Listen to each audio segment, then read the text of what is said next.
So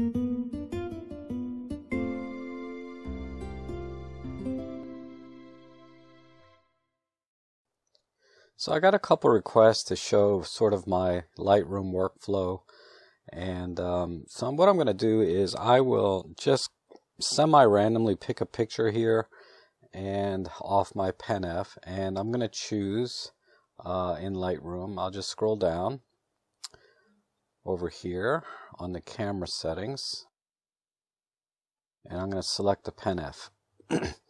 And on the Pen F, I'll just pick picture number 1000. So this will be the 1000th picture I took, and I've already kind of narrowed it down before I started recording, but I can tell by the file name which one is picture number 1000. Because if you look down here, you'll see 1000. If I go back one, you'll see 999. So this is picture number 1000. So this is the 1000th picture I took with the Pen F, and this is not one that I've edited before.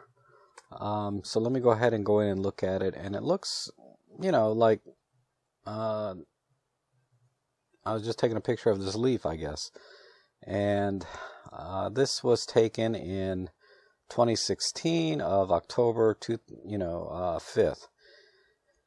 So I had only had the Pen F maybe about 3 weeks at that point, maybe 2 weeks. And I bought this CCTV lens, 35mm f1.6, and I did a video on this lens, and I'll put a link below to it. But I just love this lens ever since I got it. It does a couple of things. It sort of gives a swirly bokeh effect, and also it has a soap bubble effect as well, as you can see, like in the rings here around the bokeh or the speculars of the picture. So overall, you know, I think it just takes a nice picture. And I'm sorry if you hear my dog in the background. She's playing around. So anyway, first thing I do with a picture after I, you know, take it or start to edit it is I want to look at the composition and make a decision if I want to crop or not.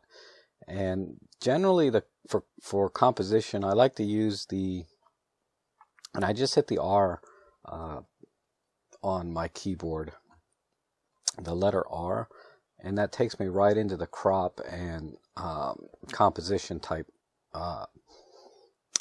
editing.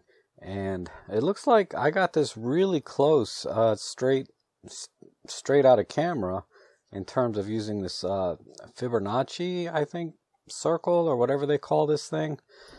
This is the most common one that I use in terms of composition, and it's a personal preference. You could use rule of thirds or not do any rules at all, but for this picture it looks like I was kind of going for this Fibonacci or rule of thirds look. So it's just a little bit off center of the leaf here, so I'm going to crop it in just a tiny bit so it's a little bit more centered right there, and that looks pretty good. Let me just move it in a little bit more, maybe up slightly. No, down. That way more of the leaf here is inside this circle. And I haven't really cropped out too much of the background, as you can see, and it doesn't look like it needs any straightening, which you would do over here on the angle slider. And since I'm happy with that, I'll hit enter. And since this lens was relatively new for me at the time, it looks like I tried to just shoot this wide open. Now if I were to take this picture again, I'd probably stop it down to about f2.8, because I know at f2.8 that this lens is particularly sharp, dead center, and then the edges will always be soft, no matter what. And like I said in my other video, I kind of go into detail about that. So that to me looks pretty good in terms of composition, or what I was trying to do with this picture. And then the next thing I do, the first thing I always do, is I go into over here under tone curve, and I like to see what the medium tone curve looks like, or medium contrast. And hopefully this shows on YouTube, but that looks a little better to me. and then I like to see what the strong contrast looks like. And because I shot this lens wide open, the contrast is a little weak to begin with, so I'll go with strong contrast. In a lot of pictures, I usually use medium contrast because the lens delivers enough contrast on its own normally, so I don't have to go to strong. But because I shot this wide open, I'm going to have to do strong contrast. And then the next thing I do is I want to give the picture a little more pop than the strong contrast is delivering. So I immediately start working with these whites and blacks. And you can see as my mouse moves over, there's a mild highlight here in the histogram. Now looking at the histogram, you can see this is pretty much exposed almost perfectly. And meaning there's nothing clipped, because otherwise these markers here would be white. So let me first adjust the blacks. So I'm going to go ahead and click on this slider, but I'm also going to hold down the Alt key on my Windows computer at the same time, and you can see it goes completely white. And what that tells me is nothing is clipped completely black yet. So I'm going to slide this down gradually, and you can see hopefully a little bit of yellow starting to pop. And since I can't see the picture, I'll let go of the mouse and then click on the mouse again. And what it looks like is this part of the leaf is getting close to clipping to black, but not completely, obviously. So I'll probably stop here. And also you can see right down about here, probably this spot is clipped completely black. And that's why this arrow up here is now white. And actually, when I move my mouse over the top here, you can see this spot will turn a little bit blue. Okay, so let's move on to the whites, because that looks pretty good to me so far. Now the whites, I want to expand this out. And again, I'm clicking the mouse and holding the Alt key down. When I hit the Alt key, it goes completely black. But as I slide the slider up, I can see at the top some blue, meaning I'm starting to reach the limits of the camera's dynamic range. So I'm going to back off a little bit because I want to keep as much color in the sky as I can. So I'm going to back off so it's completely black. So looks like we're plus 19, minus 57 on the blacks. So now what I have here is a picture that has the maximum dynamic range from completely black to completely white, but just inside that limit. So this usually gives me the most contrast. And I like very contrasty pictures. Okay. Then the next thing I do usually is I look at the highlights and see this spot here on the tip of the leaf, and then also a little bit here on the sides, and usually the sky over in here is a little bit too bright for the picture overall for my taste. So what I'll do is I will slide the highlight slider down just a little bit, or I'm sorry, not a little bit, but usually all the way down. I'm sorry, my dog just unplugged my computer. Okay, there, it's plugged back in. Okay. But as you can see, the highlight doesn't have a lot of effect, or the highlight slider.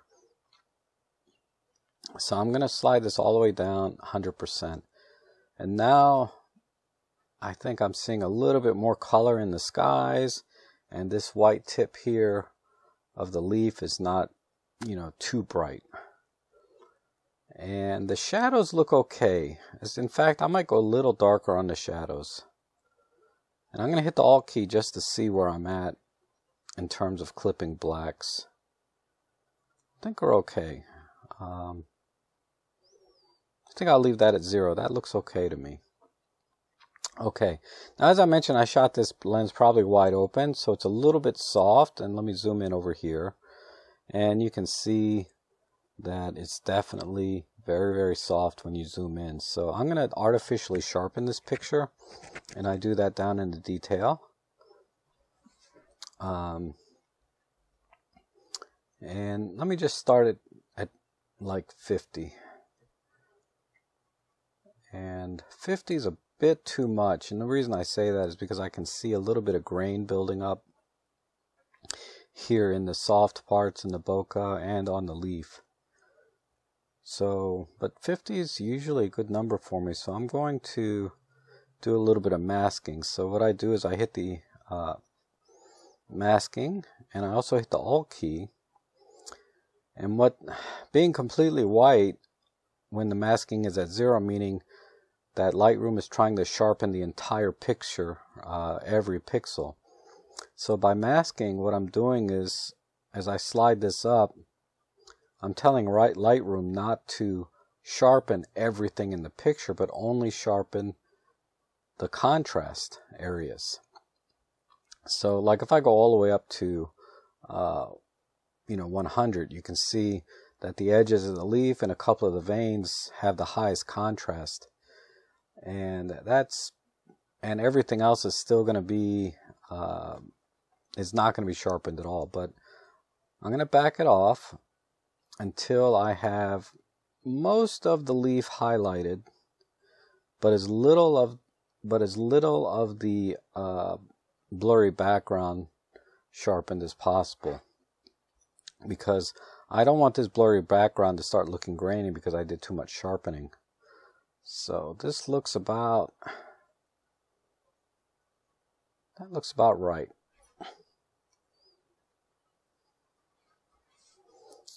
Okay, now next thing I will do is I'm going to zoom in again. I don't think I need any luminance noise reduction, which, is essentially it's grain in the shadow areas. Let me scroll over here, because it doesn't look bad, but I do see a little bit of color noise. And for color, I can usually just go up to about 10 or 15 to get rid of that. And you may not be able to tell on Lightroom or on YouTube, but it looks like right around 13 gets rid of all of the color noise. And I try to use as little noise reduction as possible, because what you're doing is taking away some of the color and detail in the picture by doing that. Because if you say slide this color slider all the way over 100, you're going to start taking out some of the color and punch or the color contrast in the picture. And I don't want to do that. I want to do just enough to get rid of the little specks and dots of color that came through the camera. Okay, so I'm going to leave this right at about 15. Let me go back out. Now that's looking much better, I think. The contrast is better. The overall dynamic range of the picture is better. It's not as flat. So in terms of detail, that's all I want to do. And then sometimes I like to look at the complementary colors, meaning green and blue are not complementary. They're more of a contrast type color. So I want to try to get maybe a little bit more blue in the sky.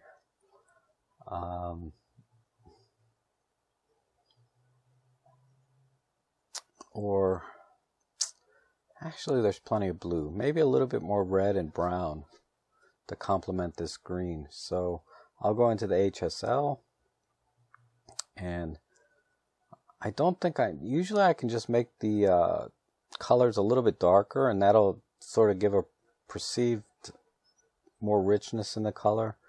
But the reds and browns are already pretty dark, so probably what I'll do is increase the saturation. And I can directly do it here. I'm not seeing a lot of difference. So what I might do is just click on this little dot here, and this will bring over my I'm not sure what you call this, but the pointer changes so I can select a single point on the picture and adjust the color. And as I'm moving this around, so it's like I'm on the leaf, and you can see if you look over onto the right that the green 0 is highlighted, meaning if I try to increase or decrease the saturation, it'll be the green at this point. So I'm going to move over onto these trees and bark and try and look for a red if possible.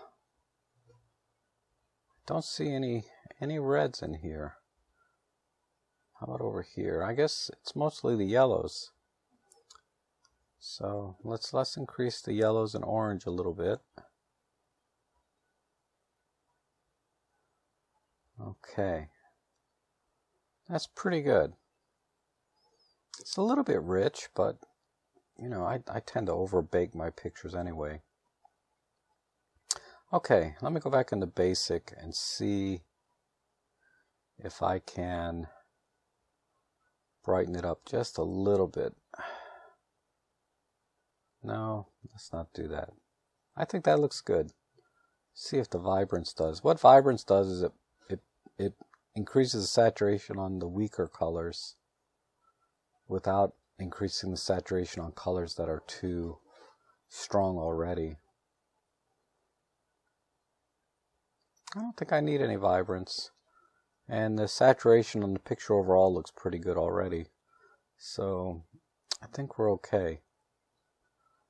There's a clarity button over here. I don't use this a whole lot. I'll see what that looks like. Give it a touch. Oh, that looks good. Okay. Maybe a +10 there. Because now I can see the veins and leaves a little bit better.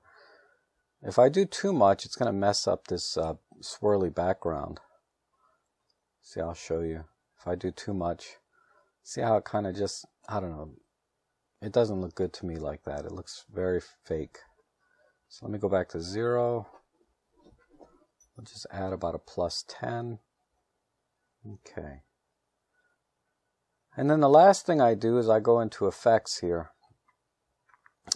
Sometimes, I'm sorry, let me go back to lens corrections. Sometimes in lens corrections, let me zoom in on a spot here. Sometimes there's some fringing going on, like purple fringing, but I don't see any here, so I'm not going to worry about that. But you can just roll this slider up a little bit to get rid of it, but this picture doesn't need any, fortunately. Maybe another picture I do in the future will. So we don't need to do anything here. And for effects, I always like to add some vignetting. So what I'll do is I'll sort of just pick 50 or some high number on the vignetting, and you can see it you know, is a little bit too dark maybe for some people, but actually now that I've done that, I kind of like that. The other thing I like to do is move the midpoint all the way to 0 so that the vignetting spreads from the corner all the way to the center as much as possible. And then I'll feather it out to 100%. And this is probably to smooth out this vignetting from center to corner. That's a little bit too dark, but I do kind of like the negative background effect, meaning areas that have nothing. Let me move it up to about here. Okay.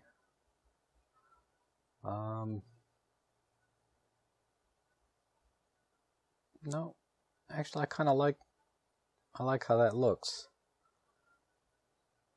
Let me check the white balance real quick.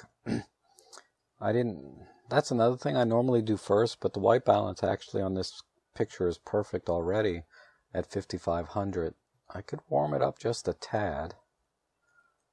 Let's see. Yeah, maybe. Yeah, that's a bit too much. Just a tad warmer. 5750. Add a little bit of magenta tint. There we go. Okay, and I'm done. So I'm going to hit the compare key, which is Y, the letter Y on the keyboard. And the easy way to remember that is, why did I do all this stuff? I have no idea. But there's a before and after. And I'm going to hit the tab key to get rid of the sidebars. Oops. And there you go. There's the before and after. And I'm pretty happy with that picture. I might even post that on Facebook. I don't know. But like I said, that's pretty much how I do every picture. I'll do a video on another picture. Maybe I'll pick a random picture like number 500 or 1500 and see what I get. But this is a picture I completely forgot that I took, back in October. But okay, thanks for watching. If you want me to do more videos like this, just let me know in the comments below. And if you liked what I've done to this picture, hit the like button. It makes me feel good that, we all need validation, right? That we're doing something good and helping people. So I'll try and make a video here very quickly on Monday, hopefully. So subscribe, and if you want to keep up with some of the work I do with my Olympus cameras, and I have a few other cameras as well that I might do some videos on. But either way, thanks for watching, and we'll see you again soon.